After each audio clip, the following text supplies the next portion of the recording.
नमस्कार दोस्तों। आज मैं आपको बैसाख मास की 11 माता की कहानी सुनाने जा रही हूँ। प्रेम से बोलिए 11 माता की जय हो। माधव भगवान की जय हो।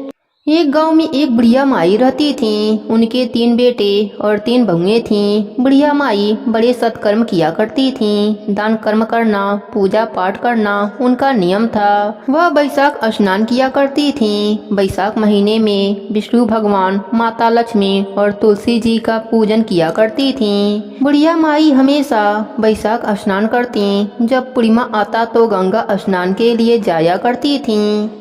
अब बैसाख का महीना शुरू हो गया था। बुढ़िया माई ने बैसाख स्नान करना शुरू कर दिया था। वह माखन और मिश्री का भगवान विष्णु और माता लक्ष्मी को भोग लगाती।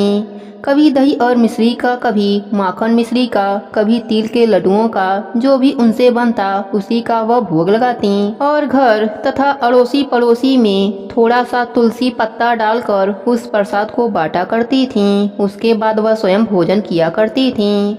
उनका नित्य कर्म यही था। लेकिन जो बुढ़िया माई की बहू थी, उन्हें विष्णु भगवान का इस तरीके से पूजा पाठ करना, प्रसाद बांटना बिल्कुल पसंद न था। जब बुढ़िया माई अपने तीनों बहुओं को जो बैसाख स्नान पूजा का प्रसाद बनाती थी, भोग लगाने के बाद उन्हें देती तो वह लोग खाने से मना कर देते थे। कहते थे, क्या यह ढोंग करती रहती है, क्या दिखावा करती रहती है। तुलसी पत्ता इसमें डाल देती है, तुलसी के पत्ते हमसे खाए नहीं जाते हैं। इस तरीके से वह बुढ़िया को मना कर देते थे। अब धीरे धीरे बहुओं के रंग में बेटे भी रंगने लगे। अब वह अपने माँ से कोई भी सीधी मुंह बात नहीं करते थे, क्योंकि बुढ़िया का जो पति था, अभी कुछ समय पहले ही उसकी मृत्यु हुई थी। इसलिए बुढ़िया बेचारी चुप रह जाती थी। धीरे धीरे अपना बैसाख स्नान करती और पड़ोसियों को अपना प्रसाद बांटती थी और उसके बाद अपना भोजन करती थी। लेकिन तीनों बहुओं को सास फूटी आंख भी नहीं भाती थी। वह लोग तो यही सोचते कि ससुर तो चला गया, यह सास भी चली जाए तो कम से कम यह खर्चा तो छूट जाए। जब देखो तब पूजा के नाम पर अनाप शनाप खर्चा करती रहती है। कभी पंडितों को बुलाओ, कभी किसी को भोजन कराओ, तो कभी वहाँ पर दिया जलाओ, कभी यहाँ पर घी का दिया जलाओ, तुलसी के नीचे तो कभी मंदिर जाना है। इस तरह से इसके खर्चे लगे रहते हैं। अब जब बुढ़िया माई की तीनों बहुएं पसंद नहीं करती थीं, आपस में भी उनकी कम ही बनती थी। तीनों एक दूसरे से काम के ऊपर मन मुटाव रखती थीं। तीनों के बच्चे थे। बड़े लड़के के 2 लड़के, एक लड़की। बीच वाले लड़के जो मझला लड़का था, उसके भी 3 बच्चे थे और छोटे वाले लड़के के भी 2 बच्चे थे। इस तरह से बुढ़िया माई का भरा पूरा परिवार था। लेकिन अपना कहने और अपना दुख समझने वाला उस भरे हुए परिवार में कोई न था। अब बहुओं ने आपस में ठान लिया और अपने अपने पतियों के कान भरने शुरू कर दिए कि देखो, अब बंटवारा हो जाना चाहिए। हम लोग अलग अलग रहेंगे तो अपने बच्चों की अच्छे से परवरिश कर पाएंगे। अगर एक साथ रहेंगे तो ना तो बच्चों की परवरिश होगी और माँ का खर्चा अलग से लगा रहता है। इनका अनाप शनाप खर्चा करें या अपने बच्चों को पालें। देखिए, बड़े भाई साहब के बच्चे तो बड़े हो रहे हैं, मझले वाले के भी बच्चे बड़े हैं, हमारे बच्चे छोटे हैं। हमें अभी बहुत मेहनत करनी है, अपने बच्चों को पढ़ाना लिखाना है। छोटी बहू अपने पति के कान भर रही थी। उधर मझली बहू भी अपने पति से कहने लगी, देखिए जी, अब बंटवारा हो जाना चाहिए। अपनी मर्जी से रहेंगे, क्या खर्चा करना है, क्या नहीं, क्या बनाना है, क्या खाना है, किस किस की टोका टाकी अब हमसे बर्दाश्त नहीं होता है। इसलिए अपना मन करेगा वह बनाएंगे, खाएंगे और अपने बच्चों के साथ रहेंगे। उधर बड़ी बहू भी कहने लगी, देखिए जी, अब हमको बंटवारा कर लेना चाहिए। बच्चे बड़े हो रहे हैं, कल को इनकी ब्याह शादी करनी है, काफी खर्चे हैं। ऐसे ही कमाते रहे और छोटे भाइयों और अपनी माँ का पालन पोषण करते रहे तो हो लिया हमारे बच्चों का भविष्य सुरक्षित। देखिए, अब बंटवारा हो जाना चाहिए। तीनों भाई पत्नियों के कहने पर आकर शुरू हो गए कि हाँ, हमें बंटवारा कर लेना चाहिए। गांव के पंचों को बुलाया गया बंटवारा करने के लिए। तीनों बहुएं खड़ी हो गईं साथ में, ताकि जो भी बांटकर हिस्सा में आए उसे अपने अपने कमरे में रख लेंगे। यानी घर के 4 हिस्से हुए, 3 बेटों के लिए, एक बुढ़िया माई के लिए, और ऐसे ही घर में जो भी सामान था उसके 4 हिस्से हुए, 3 बेटों के और एक माँ का। लेकिन फिर भी माँ का हिस्सा में थोड़ा कम दिया गया, क्योंकि वह अकेली प्राणी थी, उसे ज़्यादा की ज़रूरत न थी, और बेटों के बच्चे और भरा पूरा परिवार था। पंचों ने कहा कि देखिए, जो भी अपने माँ को रखेगा वह अपनी माँ का हिस्सा भी पाएगा। छोटी बहू ने साफ मना कर दिया कि एक कमरे में हम क्या कर लेंगे, उल्टा इनके लिए कमाकर इनको खिलाना पड़ेगा, उल्टा इनके इतने खर्चे हैं, इनकी पूजा के लिए 2-2, 4-4 किलो घी खर्चा करना पड़ता है, इसे बनाकर खिलाना पड़ेगा, कहाँ तक इनके नखरे झेलेंगे। देखिए जी, अपने बच्चों का काम मुझे बहुत है, मैं तो इस बुढ़िया को रखूंगी नहीं। बड़ी छोटी बहू ने बिल्कुल मना कर दिया। फिर मझली बहू से पूछा गया। मझली बहू ने भी यही जवाब दिया, देखिए, मुझे बुढ़िया को नहीं रखना है, क्योंकि यह शुरू से ही बुढ़िया को पसंद नहीं करती थी। बड़ी बहू ने भी साफ साफ मना कर दिया। अब बेचारी बुढ़िया अकेली रह गई। पंच अपना फैसला सुनाकर अपने अपने घरों को चले गए। सब बहुओं ने अपना अपना सामान अपने अपने घरों में रख लिया। बेचारी बुढ़िया के हिस्से में जो झोपड़ी आई थी, जो घर के बाहर बनी हुई थी, वह उसी के अंदर गई और सोचने लगी कि 3-3 बेटों का मैंने और मेरे पति ने कितने लाड प्यार से इनका पालन पोषण किया था। 9 महीने इनको पेट में रखा, अपने छाती का दूध इन्हें पिलाकर बड़ा किया, और आज जब मैं वृद्ध हो गई हूँ, मेरे हाथ पैर जवाब दे रहे हैं कि मैं अपने लिए कोई काम नहीं कर सकती हूँ, यानी कि मैं कुछ भी कमाकर खा नहीं सकती हूँ, तब मेरी जिम्मेदारी मेरे बेटों को उठानी चाहिए। तो मेरे बेटे बहुओं ने मुझसे मुंह मोड़ लिया। हे प्रभु, मैं आपकी पूजा करती हूँ, आपसे मैंने कुछ नहीं मांगा। क्या मेरी किस्मत में यह दुख लिखा था? मेरा भरा पूरा परिवार होते हुए भी मुझे बेसहारा अनाथों की तरह छोड़ दिया। अब बुढ़िया माई की आंखों से आंसू नहीं रुक रहे थे। वह बेचारी रोए जा रही थी और भगवान से शिकायत किए जा रही थी। उधर तीनों बहुएं बड़ी खुश थीं कि चलो बंटवारा हो गया, अपनी मर्जी से पकवान बनाएंगे, बच्चों को खिलाएंगे और खूब मजे से रहेंगे। कहाँ तो बुढ़िया माई का इतना काम करना पड़ता था। कभी बुढ़िया माई का कपड़ा धो, कभी बुढ़िया माई के लिए खाना बनाओ, कभी बुढ़िया माई की सेवा करो, हाथ पैर दबाओ। अरे भाड़ में जाए बुढ़िया माई, हमारे लिए तो मर जाए तो अच्छा है। कम से कम इस कमरे का हिस्सा जो भी है वह भी हमें मिल जाएगा। अब बेचारी बुढ़िया माई के हिस्से में खाने का जो सामान था वह भी थोड़ा आया था, थोड़ा सा आटा, दाल, चावल। अब बेचारी कैसे पकाए, कैसे चूल्हा जलाए, क्योंकि वृद्ध हो चुकी थी। अब बेचारी रोने लगी। तभी उसने देखा एक कोई नौजवान था, बड़ा ही हिष्ट पुष्ट, जिसके चेहरे पर तेज झलक रहा था, क्योंकि बैसाख का महीना चल रहा था और बुढ़िया माई का बैसाख स्नान का नित्य नियम चल रहा था। इसी महीने में बंटवारा हुआ था। बुढ़िया माई अपने दिनों को याद करके और अपने पति को याद करके रो रही थी और अपने बच्चों को सोच रही थी कि मैंने कैसे दुखों से उन्हें पाला और आज मुझे सबने बेसहारा छोड़ दिया। हे प्रभु, तू ही मेरा सहारा है। अब जैसे भी मुझे रखेगा तू ही मुझे रखेगा। तभी बाहर से किसी ने दरवाजा खटखटाया। बुढ़िया माई ने देखा कोई दरवाजे पर खड़ा है। 16-17 साल का लड़का था, बड़ा ही सुंदर, सांवला रंग, खूबसूरत नयन नक्श, मोटी मोटी आंखें, लंबे लंबे घुघराले बाल। बुढ़िया माई से कहने लगा, अम्मा, तुमने मुझे पहचाना नहीं, मेरा नाम कृष्णा है। बुढ़िया माई, तुम मुझे पहचान नहीं रही हो तो नाते में मेरी बुआ दादी लगती हो, क्योंकि मैं तुम्हारे भाई के लड़के का लड़का हूँ और तुम्हारे मायके से आया हूँ। हमें खबर मिली है कि तुम्हारा बंटवारा हो गया है और बहू बेटों ने तुम्हें बेसहारा छोड़ दिया है, इसलिए मेरे पिताजी ने तुम्हारी मदद करने के लिए मुझे भेजा है। मेरी पत्नी ने कहा है कि आप जाओ और बुढ़िया माई की मदद करके आओ। मेरी पत्नी जिद पर अड़ गई, क्योंकि मेरी पत्नी को किसी का दुख उसे बर्दाश्त नहीं होता है, इसलिए मैं तुम्हारे लिए कुछ सामान लेकर आया हूँ। बुढ़िया माई ने उसे पुचकारा और बोली, अंदर आओ बेटा। उसे अच्छे से बैठाया, पानी भरकर गिलास दिया और कुछ तो था नहीं, थोड़ा सा गुड़ दिया, लो बेटा पानी पी लो और गुड़ खा लो।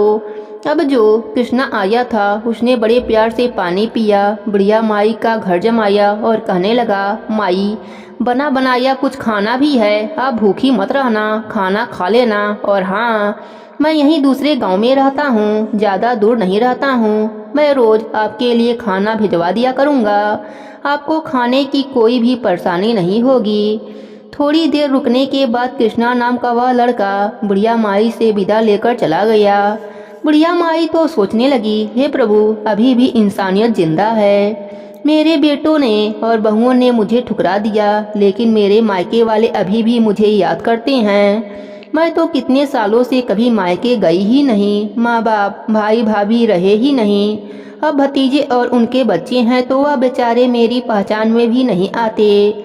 मेरा कभी मायका जाना नहीं होता और मेरे मायके वाले मुझे अभी भी इतना मान रहे हैं। अब बुढ़िया माई बेचारी अपना सामान खोलकर देखने लगी। उसमें बड़ा अच्छा अच्छा सामान था। बुढ़िया के लिए सूती साड़ी, बड़े अच्छे दाल चावल, काजू किशमिश बादाम, काफ़ी सारे सूखे फल थे और घर का जो भी ज़रूरत का सामान होता है वह सब था। बुढ़िया माई खुश हो गई और एक थाली में खाना लगा हुआ था, जिसे देखते ही बुढ़िया माई की जो भूख थी उसकी आंखों में चमक आ गई। उसने पहले भगवान विष्णु और माता लक्ष्मी को भोग लगाया, क्योंकि बेचारी सुबह से बड़ी दुखी में थी। आज उसने भोग भी नहीं बनाया था और तुलसी दल डालकर भगवान को भोग लगाकर पहले पड़ोसियों को प्रसाद दिया। पड़ोसियों ने बड़े खुश होकर बुढ़िया माई का प्रसाद लिया, लेकिन तीनों बहुओं को और बेटों को प्रसाद देने गई तो तीनों बहुएं और बेटे बुढ़िया माई को झटक दिए और वहां से भगा दिया कि नहीं चाहिए तुम्हारा प्रसाद, प्रसाद के बहाने घर में आना चाहती हो। इसलिए बेचारी बुढ़िया माई आंखों में आंसू भरकर फिर से अपने झोपड़ी में लौट आई। आकर उसने हाथ जोड़ा और भोजन किया।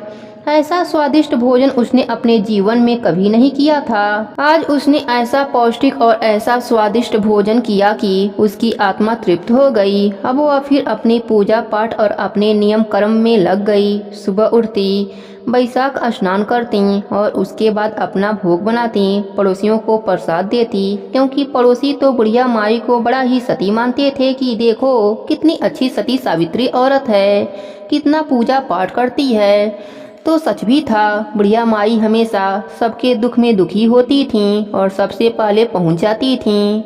गांव के लोग बुढ़िया माई की बड़ी इज्जत करते थे।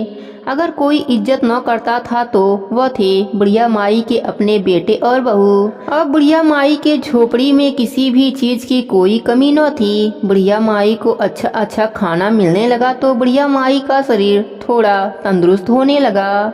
यह देखकर तीनों बहुएं सोचने लगीं, बुढ़िया माई को हमने इसलिए अलग किया कि कुछ दिन रोएगी और भूखी प्यासी रहेगी तो भगवान को प्यारी हो जाएगी। लेकिन यह क्या, यह तो दिन पर दिन मोटी होती जा रही है, तंदुरुस्त होती जा रही है। आखिर इसके पास कोई कमाने वाला भी न है, फिर इसको कहाँ से खाना मिलता है। इसका हमने तो सोचा था कि कच्चा पक्का बनाकर खाएगी तो जल्दी से बीमार हो जाएगी, लेकिन यह तो बड़ी तंदुरुस्त होती जा रही है। इसके चेहरे पर तो चमक आती जा रही है। अब हुआ यूं कि दोनों समय एक लड़का आता और बुढ़िया माई के दरवाजे पर भोजन की थाली रख कर चला जाता। बुढ़िया माई थाली को उठा लेती। कभी कभी वह लड़का बुढ़िया माई को दिख जाता तो कहता, कृष्णा ने मुझे भेजा है और मैं जल्दी में हूँ। इतना कहकर वह भोजन पकड़ाकर चला जाता था। बुढ़िया माई खुशी से भोजन करती और प्रभु का भजन गाती रहती। अपनी तुलसी सींचती, अपने तुलसी जी में दीपक लगाती, क्योंकि घी की भी कोई कमी न थी। अब तो जो कि उसके घर में भंडार भरने लगा। उधर बहुओं को बड़ी जलन होने लगी कि हमारे घर में इतना कमाने के बावजूद हमको सोच समझकर खर्चा करना पड़ता है और हमने बुढ़िया को अलग किया, लेकिन फिर भी इसका कोई भी नियम नहीं टूटा। आखिर इसका खर्चा कौन देता है। अब तीनों बहुएं सोचने लगी कि दाल में जरूर कुछ काला है, कुछ तो करना पड़ेगा। अब धीरे धीरे बैसाख का महीना खत्म हुआ। बुढ़िया माई बोली कि मुझे तो गंगा स्नान के लिए जाना है। अपने अड़ोसी पड़ोसियों से पूछा। अड़ोसी पड़ोसी भी इकट्ठे हो गए क्योंकि पूर्णिमा था। कहते हैं पूर्णिमा पर गंगा स्नान करने का बड़ा महत्व होता है। गंगा का मेला लगा हुआ था और बुढ़िया माई तो चल दी गंगा स्नान के लिए। अपनी जरूरत का सामान उसने ले लिया और पड़ोसियों से बोली, भैया देखो, हम तो 2-4 दिन में गंगा किनारे रहेंगे, गंगा में स्नान करेंगे और अच्छे से मेला घूमकर आएंगे। अब हमें कोई चिंता नहीं है, ना तो परिवार की है, ना खाने कमाने की है। प्रभु जो करते हैं अच्छे के लिए करते हैं। अब बुढ़िया माई अपने पड़ोसियों के साथ, क्योंकि कहते हैं जैसा संगत होता है वैसी ही सोच हो जाती है। पड़ोसियों की भी सोच बुढ़िया माई को देखकर बदल रही थी। वह भी भक्ति भाव में डूबने लगे थे, लेकिन नहीं बदल रहे थे तो बुढ़िया माई के अपने बेटे और बहुएं बस हमेशा साजिश रचते रहते थे। वह चाहते कि कैसे भी करके बुढ़िया माई को दुखी किया जाए, लेकिन जिसका परमात्मा, जिसके विष्णु भगवान और माता लक्ष्मी साथ हों, उसकी मदद करते हों, भला उन्हें कौन दुख दे सकता है। यही बुढ़िया माई के साथ भी था। बुढ़िया माई गंगा स्नान के लिए चली गईं, मेला घूमी। सुबह 4 बजे उठकर गंगा स्नान करती और पारण करती। वहीं पर उसने जो ब्राह्मणों को अच्छे से जिमाया, भोजन करवाया और दान दक्षिणा दिया। दान दक्षिणा देने के बाद कई दिन वहां पर रहीं। इधर क्या हुआ कि बुढ़िया माई की तीनों बहुओं ने सोचा कि बुढ़िया माई तो चली गई गंगा स्नान के लिए, अब चलो देखते हैं आखिर माजरा क्या है। आज बुढ़िया माई के घर की तलाशी लेते हैं। तीनों बहुएं बुढ़िया माई के घर में गईं तो क्या देखती हैं, बुढ़िया माई के घर में तो किसी भी चीज़ की कमी नहीं है। डिब्बे बादाम, काजू, छुआरे से भरे पड़े हैं। घी का डिब्बा भरा पड़ा है। बुढ़िया माई की बहुएं सोचने लगीं, अरे यह बुढ़िया माई तो बड़ी चालबाज निकली। इसने तो हमारे घर से धीरे धीरे चोरी करके पहले ही अपना सामान इकट्ठा कर लिया था, ताकि जब बंटवारे की नौबत आए तो आराम से बैठकर खाए। हमने तो कभी इस कमरे में देखा ही नहीं था। यह देखो, डिब्बे भरे पड़े हैं, किसी भी चीज की कोई कमी नहीं है। हमारे घरों में तो इतना सामान भी नहीं है। दाल चावल अनाज देखो, किसी भी चीज की कोई कमी न है। और इतना आया तो आया कहाँ से? जरूर बुढ़िया माई ने पहले से ही घोटाला करके रखा था। इसने हमसे छिपा कर रख लिया था। बड़ी बहू कहने लगी, मैं तो जंगल चली जाती थी खेतों में काम करने के लिए। मझली बहू कहने लगी, मैं गौशाला चली जाती थी जानवरों को दाना पानी देने के लिए और उसका गोबर वगैरह साफ करने के लिए। छोटी बहू कहने लगी, मैं घर में थी लेकिन मैं किचन में चूल्हा चौका करती थी। मैंने कभी बुढ़िया माई पर ध्यान ही नहीं दिया कि यह इतना मक्कार बुढ़िया होगी और चोरी करके अपना घर भर रही होगी। यह जानती थी कि बंटवारा होगा, इसलिए हम तो इसके मंसूबों को जान ही नहीं पाए। देखा नहीं बंटवारे के समय कैसे चुप बैठी थी, कुछ बोल नहीं रही थी। अब समझ में आ गया, अब अच्छे से मजा चखाएंगे। और तीनों बहुएं झोली भर भर के अपने घरों को ले जाने लगी सामान, लेकिन सामान था कि खत्म होने का नाम ही न ले रहा था। अब जब उन्होंने देखा बादाम छुआरे भरे रखे हैं, तीनों की तीनों खाने बैठ गईं। कहने लगी, देखो हम भी तो कहें बुढ़िया के चेहरे पर इतना तेज कहाँ से आता जा रहा है, कैसे तंदुरुस्त होती जा रही है। कहा तो इसको खाना मिलने के बाद भी रोज कराहती रहती थी, मुझे यह हो रहा है वह हो रहा है, कोई काम नहीं करती थी। अब तो मुझे कुछ हो रहा है, सुना ही नहीं। तीनों बहुएं सब करने के बाद जैसे ही बच्चों को बुलाकर सामान देने लगीं और उन्होंने काजू बादाम खाए, उनमें देखा तुलसी दल पड़ा हुआ है। उन तुलसी दल को उन्होंने निकालकर बाहर नाली में फेंक दिया। कहने लगीं, बड़ी टोटके करती है, वैसे टोटका करना बुढ़िया से सीखें। सब चीजों में तुलसी दल डालकर रखा है, हमें तुलसी दल पसंद नहीं है ना, इसलिए कभी पीछे से न आ जाएं तो बहुएं यह सामान न ले जाएं। ऐसा कहकर जैसे ही उन्होंने तुलसी दल नाली में फेंका और अंदर गईं तो क्या देखती हैं कि तीनों बहुएं कुतियां बन गईं। तीनों बहुएं बन गई तो बच्चे चिल्लाने लगे, अरे मम्मी तो कुतियां बन गई, अरे मम्मी को क्या हुआ। बच्चे रोने लगे कि हमारे माँ को क्या हो गया। तीनों की तीनों कुतियां बन गईं। पड़ोसी इकट्ठे होने लगे, अरे यह क्या हो गया, बुढ़िया की बहुएं कुतियां कैसे बन गईं। सारे गांव में हल्ला मच गया। बड़ी अनहोनी बात हुई थी, आज तक किसी के साथ ऐसा नहीं हुआ था। अब शाम को जब तीनों बेटे काम से आए तो बच्चे रो रो कर कहने लगे, पापा माँ तो कुतिया बन गई है। पहले तो उनको पता न था। जब कुतिया घर में गई तो उनके पतियों ने डंडा लेकर उन्हें भगाना चाहा, लेकिन कुतिया भौंकने लगी, अपने भाषा में कहने लगी कि हम कुतिया नहीं हैं, हम आपके पत्नी हैं। लेकिन वह तो समझ ही नहीं पा रहे हैं। तभी बच्चे रोते हुए बोले, पापा यह कुतिया नहीं है, यह तो हमारी माँ है। बच्चों ने सारी बात अपने पिताजी को बताई। अपने पिताजी को बताया तो सारा माजरा समझने लगे, जरूर इन्होंने कुछ किया होगा। लेकिन अब क्या किया जा सकता था। फिर भी वह डंडा लेकर समाज में जग हंसाई ना हो उनको भगाने लगे। लेकिन कुतिया कहाँ भागने वाली थीं। एक दो डंडा पड़ता फिर भी वह वहीं बैठी रहती थीं, वह कहीं जा नहीं रही थीं। अपने भाषा में जो कुकू मतलब भोंकती और कहने की कोशिश करती, लेकिन समझता कौन। अब बेचारे पतियों को और बच्चों को मिलकर अपना खाना बनाना पड़ता, घर के सब काम करने पड़ रहे थे। वह सोच रहे थे माँ आ जाए तो माँ से ही कोई समाधान निकलेगा कि कैसे यह अपने पूर्व रूप में आ जाएं। गांव के लोगों ने यही सलाह दी कि देखो तुम्हारी माँ बड़ी सती सावित्री है, तुम लोगों ने उसको बड़ा दुख दिया है, उसकी आत्मा को रुलाया है। अब यह इसी का नतीजा है जो बहुओं को भी भुगतना पड़ रहा है, क्योंकि कहते हैं ना कहीं आत्माओं का श्राप पड़ता है। तुमने उन्हें बहुत दुख दिया है, इसलिए यह तीनों कुतियां बन गई हैं। इंतजार करो कि तुम्हारी माँ आ जाए, तभी कोई उपाय निकलेगा। अब कुतिया सारे दिन दरवाजे पर बैठी रहती, उनके पति रोटी डाल देते तो खा लेती और फिर भोंकती रहती और रोती रहती। अब बेचारे बच्चे रोते रहते और अपनी कुतिया से लिपटे रहते, क्योंकि उनकी माँ थी। बच्चे तो जानते थे। उधर बुढ़िया माई तो बड़े मजे में थी, बड़े आराम से अपना पूजा पाठ करती, गंगा स्नान करती। धीरे धीरे उनको वहाँ पर 8 दिन हो गए। वह बोली, हर साल आती थी गंगा स्नान के लिए, लेकिन मन की शांति अब की बार हुई है, ऐसा कभी भी न हुआ था। पड़ोसी कहने लगे, माई अब तो घर चलें, मेला भी उठ गया है। बुढ़िया माई कहने लगी, अरे मेरा तो ऐसा मन करता है कि मैं यहीं का होकर रह जाऊं, गंगा किनारे अपनी झोपड़ी डाल लूं और यहीं पर स्नान किया करूं। पड़ोसी कहने लगे, माई चलो घर चलते हैं, गांव में क्या होता होगा उसका भी खोज खबर करते हैं। आखिर अपना घर ऐसे ही छोड़ा जाता है क्या। माई तुम्हारे 3 बेटे बहू पोते पोतियां हैं, तुमसे मतलब नहीं रखते हैं, लेकिन तुम्हारे अंदर तो उनके लिए ममता है ना।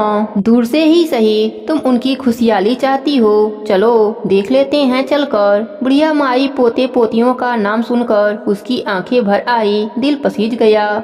वह तो चाहती थी कि कब जाकर अपने पोते पोतियों को गले से लगा लूं, कब जाकर उन्हें देख लूं। अब वह गांव में आ गईं। गांव में आते ही जब उन्होंने गांव के अंदर कदम रखा तो तभी गांव में हल्ला मचा हुआ था। किसी ने बुढ़िया माई को बताया, अरे बुढ़िया माई तुम तो गंगा घूमने चली गई थी और तुम्हारे पीछे इधर तुम्हारी तीनों बहुएं कुतिया बन गईं। यह सुनकर बुढ़िया माई को बड़ा आश्चर्य हुआ कि कुतिया बन गईं, पर कैसे, यह तो हम भी नहीं जानते। बुढ़िया माई सीधे घर गईं। तीनों बेटे बुढ़िया माई के पैर पकड़कर रोने लगे, अम्मा हमें माफ कर दो, हमने तुम्हारे साथ बड़ा अत्याचार किया है, हमें हमारे कर्मों की सजा मिल गई। बुढ़िया माई का तो कलेजा पसीज गया, तुरंत अपने बच्चों को सीने से लगा लिया।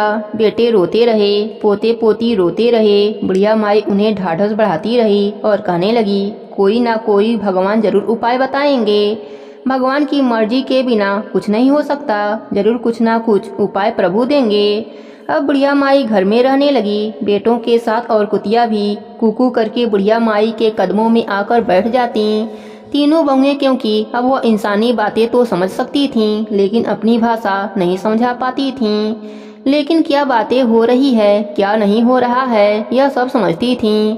अपनी करनी पर उन्हें पछतावा हो रहा है कि कैसे उन्होंने एक साध्वी पूजा करने योग्य हैं उनको दुख दिया है और भगवान के प्रकोप के कारण हमें यह दुख भोगना पड़ रहा है। उनकी समझ में यह बात आ रही थी। अब बुढ़िया माई घर में रहने लगी। धीरे धीरे 2-4 दिन बीत गए। बुढ़िया माई भी दिल से चाहती थी कि उनके बहू ठीक हो जाएं। वह अपने मन ही मन भगवान से प्रार्थना करती थी कि हे प्रभु, अगर मैं सच्चे दिल से आपको मानती हूँ, आपकी पूजा पाठ करती हूँ, तो मेरी बहुओं को ठीक करने के लिए कोई उपाय बतलाइए। अब जब सच्चे दिल से प्रभु को पुकारा जाए तो भगवान भी पुकार जरूर सुनते हैं। अब सभी ने देखा कि दरवाजे पर कोई बाबा आए हैं। बाबा ने दरवाजा खटखटाया और भिक्षा मांगी। बुढ़िया माई भिक्षा देने के लिए गईं और बाबा के पैर छूकर कहने लगी, बाबा आओ, खाना खाओ, भोजन ग्रहण कर लो। बाबा बड़े प्रसन्न हुए बुढ़िया माई की सेवा से। बोले, बेटा तेरी सेवा से मैं बड़ा प्रसन्न हूँ, क्योंकि बुढ़िया माई साधु संतों की बड़ी सेवा किया करती थी। किसी को भी खाली चाहे उससे कुछ भी बने तो उनके लिए जरूर सोचती थी कि भोजन करके जाएं। अगर भोजन नहीं करते थे तो कुछ न कुछ दान दक्षिणा जरूर देती थीं। बाबा बैठे तो बुढ़िया माई अपने बेटों से कहने लगी, बेटा मुझे लग रहा है यह पहुँचे हुए बाबा हैं, तुम इनसे कोई उपाय पूछ लो। तब बाबा के चरणों में तीनों बेटे गिर गए। बच्चों ने पूरी बात बाबा के सामने बताई कि कैसे उनकी माँ कुतिया बन गई हैं। उन्होंने बताया कि दादी तो गंगा स्नान करने के लिए चली गई थी और पीछे से माँ दादी के घर में चोरी करने के इरादे से गईं। उन्होंने दादी का सारा सामान चोरी कर लिया, कुछ बिगाड़ा और कुछ खाया। उसके बाद जो तुलसी दल रखा हुआ था सामान के अंदर, उसको नाली में फेंक दिया। उसके कुछ देर के बाद मेरी तीनों माएँ कुतिया बन गईं। अब हम लोग देखते रह गए, हम खूब रोए। साधु बाबा ने पूरी बात सुनी तो बोले, ठीक है, वैसे तो बहुओं को करने का फल मिला है, जैसा किया वैसा ही भर रही हैं। कुतिया भी फूट फूट कर रो रही थीं और पूछ हिला रही थीं, जैसे कि वह भी पश्चाताप कर रही हों। तब बाबा कहने लगे, देखो बैसाख का महीना समाप्त हो गया है, इसका एक उपाय है। अब जब बुढ़िया माई फिर से बैसाख स्नान करेंगी, उस पानी से इनको नहलाना पड़ेगा पूरा 1 महीना। जब उस पानी से नहाएंगी और पूर्णिमा के दिन जो ब्राह्मण भोजन करने आएंगे, उनके जूठे भोजन को बचा हुआ भोजन होगा, उस भोजन को खाएंगी और इनके ऊपर गंगा जल छिड़का जाएगा तो यह अपने पूर्व रूप में आ जाएंगी, जो इनका पहला रूप था। अब तो बाबा इतना उपाय बताकर चले गए। धीरे धीरे समय बीतने लगा और तीनों बेटे अपनी माँ की बहुत सेवा करते थे। माँ को कोई भी काम नहीं करने देते थे, आगे पीछे लगे रहते थे। अब जब फिर से बैसाख का महीना आया, तीनों बेटे बोले, माँ बैसाख स्नान कर लो। अब तीनों बेटे पूजा पाठ का जो भी सामान था पहले से ही इंतजाम करके देते। माँ को कहने का मौका नहीं मिलता। कोई दीपक तैयार कर देता, कोई जल का लोटा तैयार कर देता, कोई माँ के कपड़े धो देता। जब माँ पूजा पाठ कर लेती तो उनके स्नान का जो पानी होता 1 लोटा भरकर तीनों कुतियों के ऊपर डाल दिया जाता। धीरे धीरे महीना बीतने को आया। जब बैसाख का पूर्णिमा आया, माँ कहने लगी, देखो बेटा, तुम 5 ब्राह्मण बुला दो, मैं 5 ब्राह्मणों को भोजन करा दूंगी। बड़ा बेटा ब्राह्मण लेने चला गया। छोटे बेटे ने सोचा, पुण्य कर्म में मैं पीछे क्यों रहूं, मैं भी 5 ब्राह्मण लेकर आऊंगा, मेरी कमाई से खाएंगे। बीच वाला लड़का सोचा, बड़ा और छोटा भाई गए हैं तो मैं भी क्यों पीछे रहूं, जाकर मैं भी बुला लाता हूँ। अब ब्राह्मण आ गए। बुढ़िया माई बोली, बेटा मैं तो 5 ब्राह्मणों के लिए बोली थी। बेटे बोले, माँ हम इस योग्य हैं कि ब्राह्मणों को भोजन करवा सकते हैं, तुम चिंता मत करो, खाने दो। बुढ़िया माई कहने लगी, बेटा 20 ब्राह्मण तो आए हैं, 1 ब्राह्मण का इंतजाम और कर लो, 21 हो जाएंगे तो ठीक रहेगा।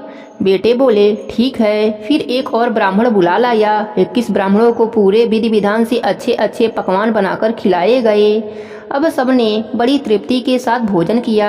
बुढ़िया माई ने यथाशक्ति अनुसार उन्हें दक्षिणा दिया और बोली, ब्राह्मण देवता ऐसा आशीर्वाद दीजिए, मेरी बहुएं जिस पीड़ा को झेल रही हैं उससे उन्हें मुक्ति मिल जाए। मेरे बैसाख का जो भी पुण्य है नहाने का, वह मेरे बहुओं को मिल जाए।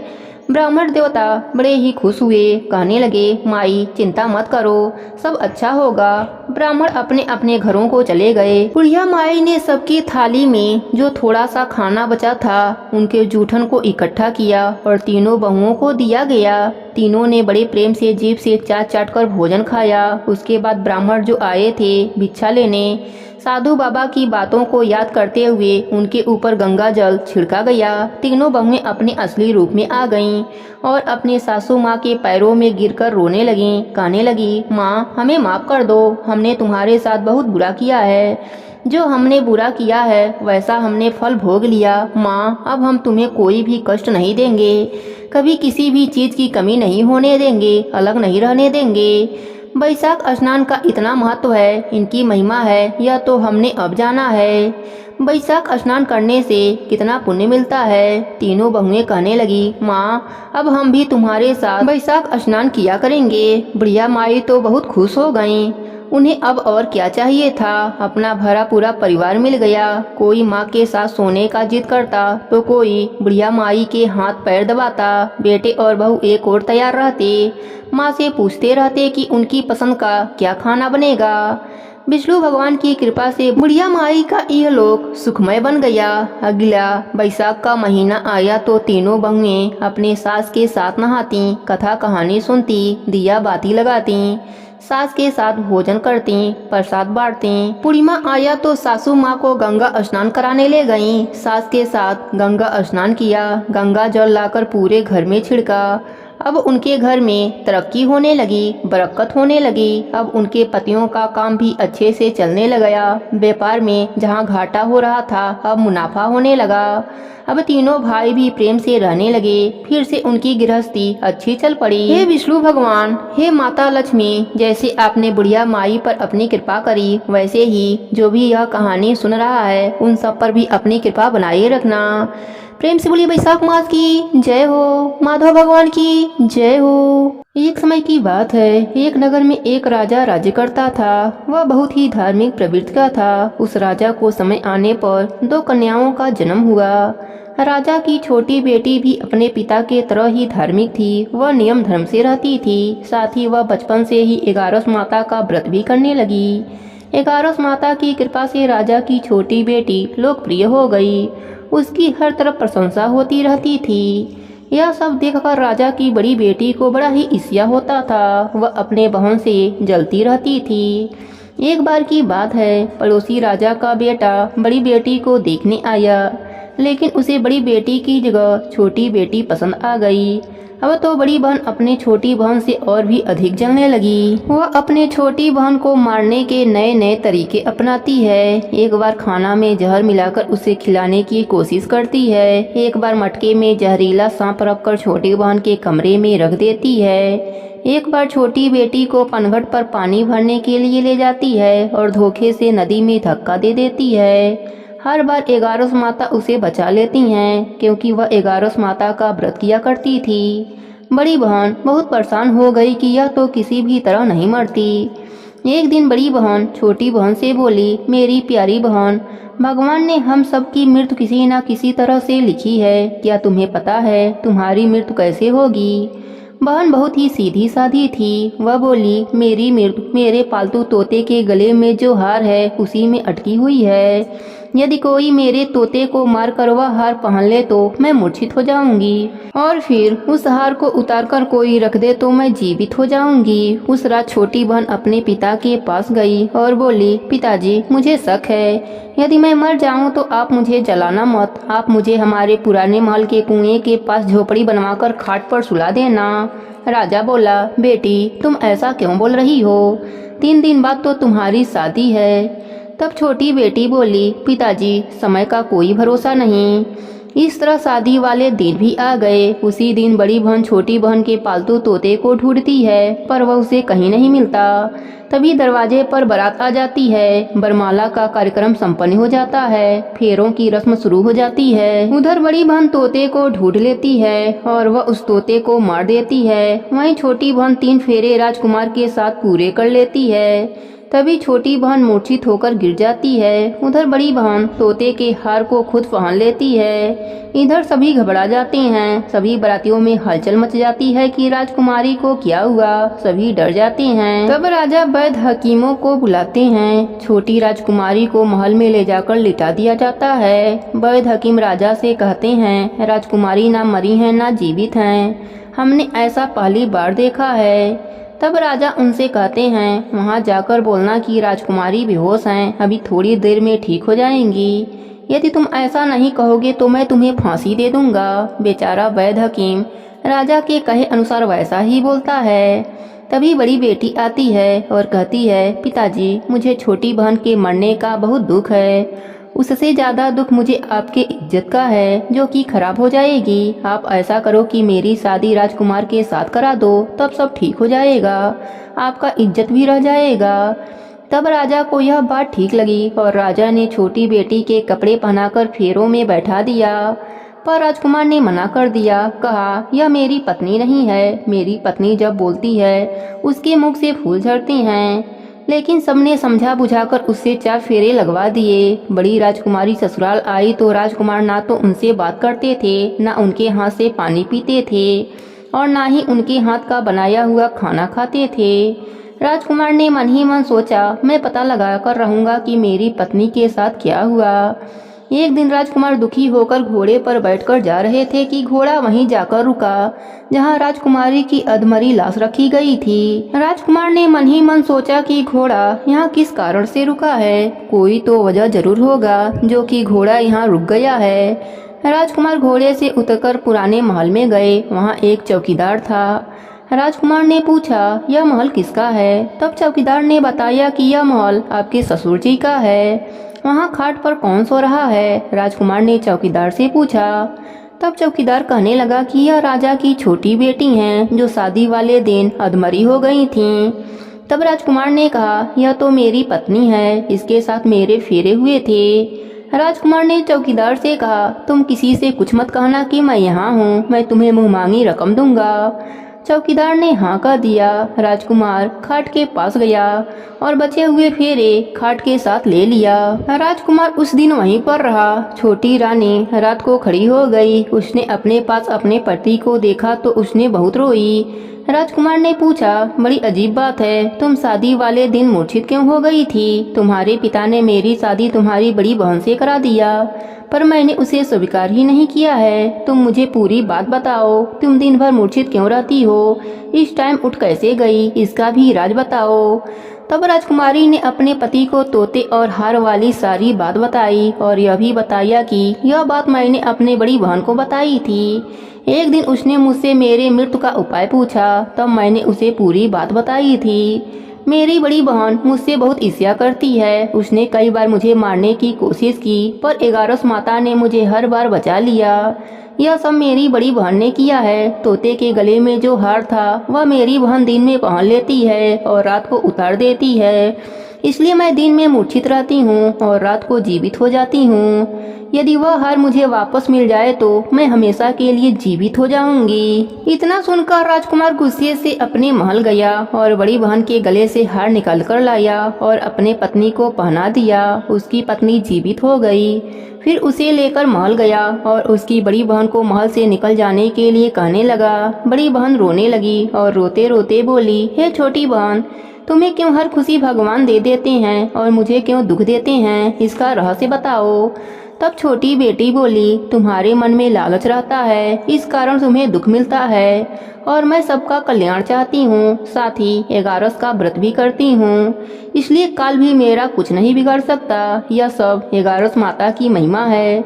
जो मेरे साथ तुमने कई अनहोनी किया पर हुआ नहीं, हर बार 11 माता ने मेरी रक्षा करी। अब बड़ी बहन की आंखें खुल गई। वह बोली, हे बहन, मुझे क्षमा कर दो, मैं कहाँ जाऊंगी? तुम मुझे एक छोटा सा घर दे दो, मैं उसी में रह लूंगी। छोटी बहन को अपने बड़ी बहन पर दया आ गई। वह राजकुमार से कहकर अपने बड़ी बहन के लिए एक महल दिलवा दिया। बड़ी बहन उसी में रहने लगी। अब वह नेम धर्म से अपना दिन बिताती थी, साथ ही 11 का व्रत भी करने लगी। इधर छोटी बहन पति के साथ राज सुख भोगने लगी, साथ ही दोनों जन 11 का व्रत भी करने लगे।